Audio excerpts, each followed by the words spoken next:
Hello दोस्तों। आज हम बात करेंगे कफ मतलब के खांसी के बारे में। यहाँ पर हम बात करेंगे ड्राई कफ, सूखी खांसी और वेट कफ मतलब के गीली खांसी के बारे में। चलिए दोस्तों शुरू करते हैं। कफ मतलब के खांसी। तो सबसे पहले बात कर लेते हैं ड्राई कफ। ड्राई कफ या इसको हम नॉन प्रोडक्टिव या सूखी खांसी के नाम से भी जानते हैं। हम यहाँ पर ओपियोइड क्लास की मेडिसिन और एनएमडीए एंटागोनिस्ट क्लास की मेडिसिन के बारे में बात करेंगे। तो ओपियोइड क्लास की मेडिसिन जैसे कि कोडीन, फॉलकोडीन, लीवोप्रोपोक्सिफिन। देखिए कुछ पर्सन ड्राई कफ की हाई डोज ले लेते हैं, पूरी की पूरी शीशी एक बार में ही पी जाते हैं। अगर ड्राई कफ सिरप में ओपियोइड्स क्लास की मेडिसिन हुई तब ओपियोइड क्लास की हाई डोज रेस्पिरेटरी डिप्रेशन कर सकती है। देखिए रेस्पिरेटरी डिप्रेशन में क्या होता है, इसमें देखिए पेशेंट को सांस लेने में दिक्कत होती है। इसमें पेशेंट कम गहराई तक सांस ले पाता है, जिससे उसके शरीर में ऑक्सीजन की कमी और कार्बन डाइऑक्साइड की अधिकता हो जाती है।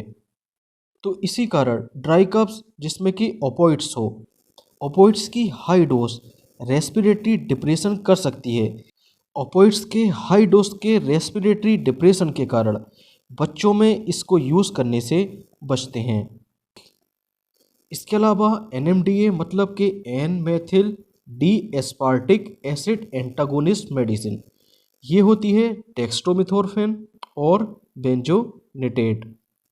देखिए जो ड्राई कफ सिरप में जो मेडिसिन होती हैं उनको हम एंटी ट्यूसिव ड्रग्स के नाम से जानते हैं।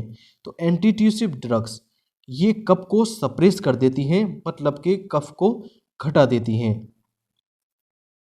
तो इसीलिए इनको कफ सप्रेसेंट या एंटी ट्यूसिव ड्रग्स के नाम से जानते हैं। तो एंटी ट्यूसिव ड्रग्स जैसे कि ओपियोइड और एनएमडीए एंटागोनिस्ट क्लास की मेडिसिन।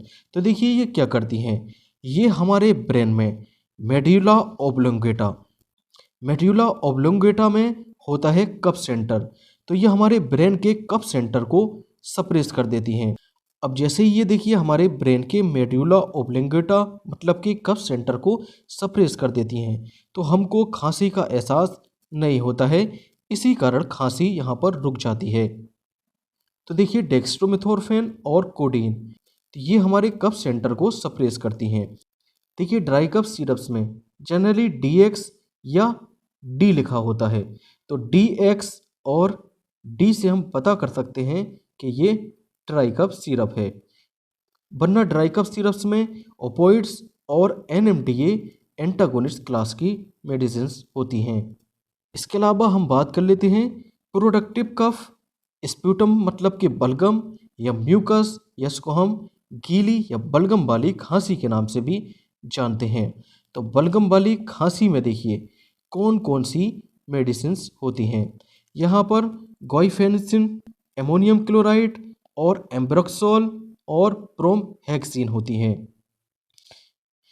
तो देखिए गुआनफेनिसिन और अमोनियम क्लोराइड ये एक्सपेक्टोरेंट की तरह काम करती हैं। एक्सपेक्टोरेंट का क्या मतलब होता है, ये फेफड़ों मतलब कि लंग से स्प्यूटम मतलब कि बलगम को बाहर करती हैं।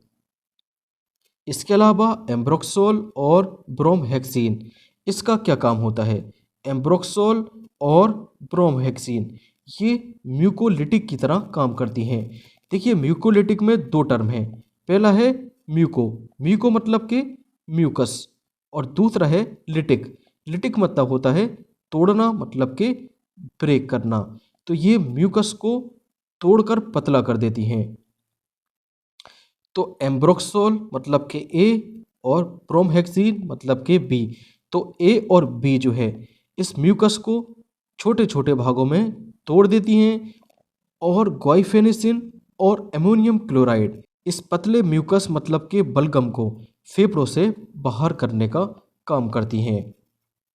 जैसे कि यहाँ पर सिरप में देखिए एम्ब्रोक्सोल है, गोइफेनिसिन है, इसका मतलब ये सिरप गीली खांसी वाली सिरप है। अगर देखिए बेड कफ मतलब कि गीली खांसी वाली सिरप का यूज़ हम ड्राई कफ मतलब कि सूखी खांसी में करते हैं, मतलब कि दैनी हमें गीली वाली खांसी की सिरप थी, और इसकी जगह हमने ड्राई कफ वाली सिरप दे दी, तब देखिए ये पेशेंट में कफ मतलब के खांसी को बढ़ा देगी। क्योंकि देखिए गीली वाली खांसी का क्या काम होता है, इसका काम होता है स्प्यूटम मतलब के बलगम को बाहर करना।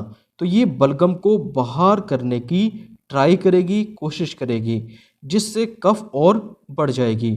तो कभी भी देखिए गीली वाली खांसी में बेट कफ सिरप देनी चाहिए और सूखी खांसी में ड्राई कफ सिरप देनी चाहिए। Okay, thank you.